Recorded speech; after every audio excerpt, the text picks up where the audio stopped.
Semoga sehat walafiat dan selalu semangat. Tetap semangat, semangat dan semangat. Nah, kali ini Kak Wahyu ingin menyampaikan bagaimana menggunakan cerita terapeutik dengan peraga-peraga yang ada di rumah.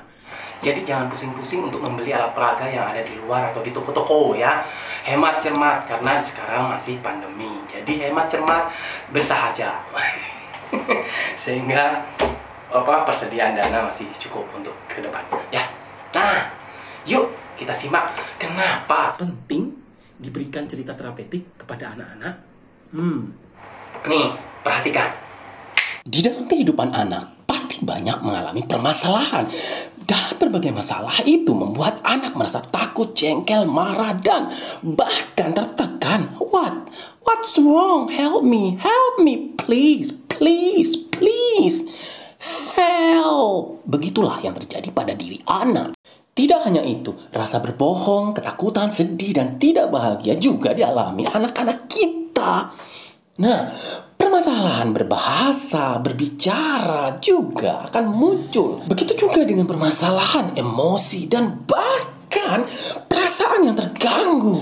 Melalui cerita terapeutik, maka anak akan memahami gambar-gambar dan di situ anak bisa berbicara dari hati ke hati dengan orang di sekitar. Sehingga kalau cerita ini dilakukan, diberikan setiap saat, maka anak mampu berbicara, kemudian dia bisa memanajemen dirinya, bahkan dia bisa berkomunikasi dengan lingkungan. Dan tentu anak akan mengalami kebahagiaan yang luar biasa melalui cerita terapeutik ini. Nah, seperti itu sahabat. Sekarang, bagaimana alat peraga yang harus digunakan? Seperti apa? Dan bagaimana? Pokoknya bagaimana gitu ya. Jangan khawatir, jangan takut, dan jangan worry ya. Banyak peralatan dan peraga-peraga yang ada di rumah. Mainan-mainan anak-anak kita bisa gunakan sebaik-baiknya. Seperti apa itu?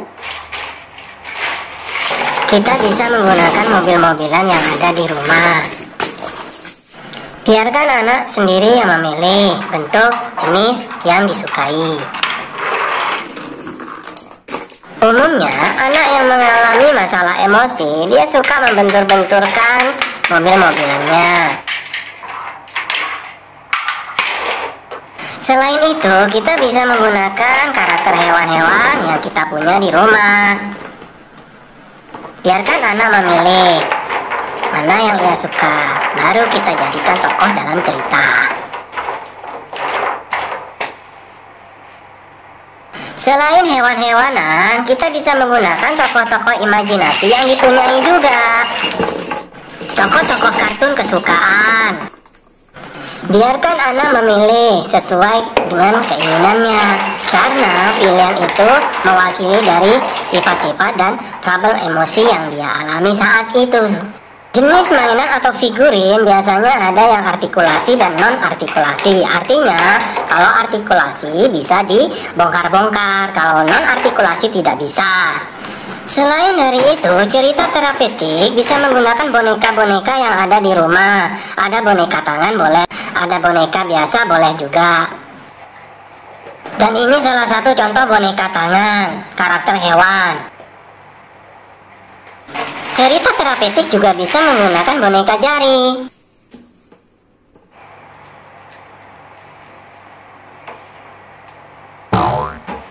Kita juga bisa menggunakan wayang kertas. Kita bisa membuat sendiri loh ya, kreativitas loh. Buatlah karakter-karakter semenarik mungkin sehingga bisa digunakan untuk bercerita terapeutik kepada anak-anak kita di rumah.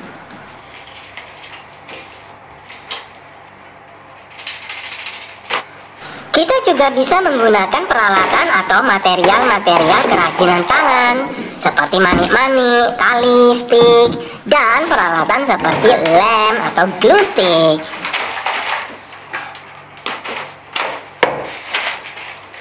Ini juga jangan lupa, biarkan anak berimajinasi untuk membuat keterampilan. Nah, seperti itu sahabat. Bagaimana? Sudah jelas? Jadi, jangan pusing-pusing memberikan cerita terapeutik dengan menggunakan apa ya, pusing, tidak perlu worry, tidak perlu takut, ya. Yang penting, mainan-mainan anak-anak yang ada di rumah kita bisa gunakan dan kita bisa lakukan dengan efektif dan benar, ya.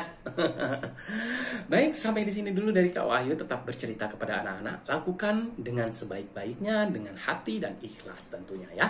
Jangan takut bercerita dan berikan cerita-cerita yang positif, yang baik untuk anak-anak kita.